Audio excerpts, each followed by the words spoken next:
Le dimanche suivant était donc pour Lucia le premier jour de révision avec Léo. Cette période allait se renouveler tous les dimanches durant un mois. La sonnette de la maison retentit à 14 heures et le père de Lucia ouvrit la porte. Léo discuta rapidement avec les parents de Lucia. Lucia descendit dans le salon pour accueillir Léo. « Salut, Léo, ça va ? » « Oui, on ne perd pas de temps, on monte. » Lucia comprit que cela embêtait Léo mais il n'avait pas le choix pour satisfaire les parents de Lucia. Ils montèrent dans la chambre de Lucia, Léo avait amené un sac à dos. Une fois arrivé dans la pièce, il regarda rapidement la chambre car il ne l'avait jamais vue. « J'ai connu la personne qui a réalisé cette carte du monde sur ton mur, quelqu'un de très gentil, » dit Léo en posant son sac et en l'ouvrant.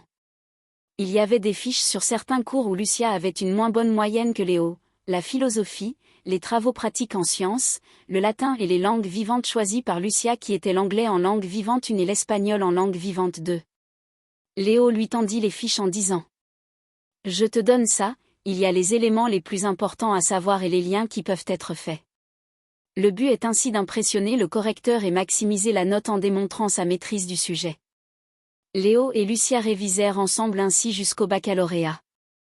Durant cette période, Lucia en apprit un peu plus sur Léo et son univers en profitant de discussions pendant les pauses. Le contrat avait permis à Lucia d'étudier plus facilement. Ainsi sa moyenne augmenta de 0,75 points avant les révisions, suite aux révisions sa dernière moyenne augmenta encore de 0,5 points pour atteindre 18,5/20. Une semaine avant les épreuves, Lucia posa une question cruciale. Pour le contrat qu'on a passé, je veux bien que tu m'en apprennes davantage car tes classeurs n'y font pas référence. Les contrats, comme je t'ai déjà dit, sont spécifiques en fonction du groupe avec qui tu le passes. Les deux seuls groupes pouvant les créer sont les démons et les anges.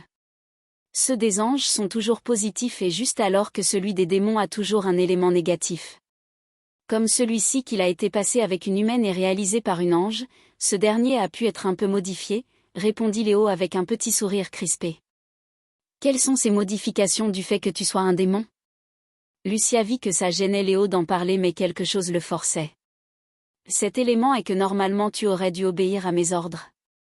Mais à cause des difficultés de négociation avec les dirigeants humains, tes parents et même moi qui n'appréciaient pas trop ça car si c'était divulgué au monde entier les humains auraient vu ça comme une soumission de la part de l'élément le plus important de leur force.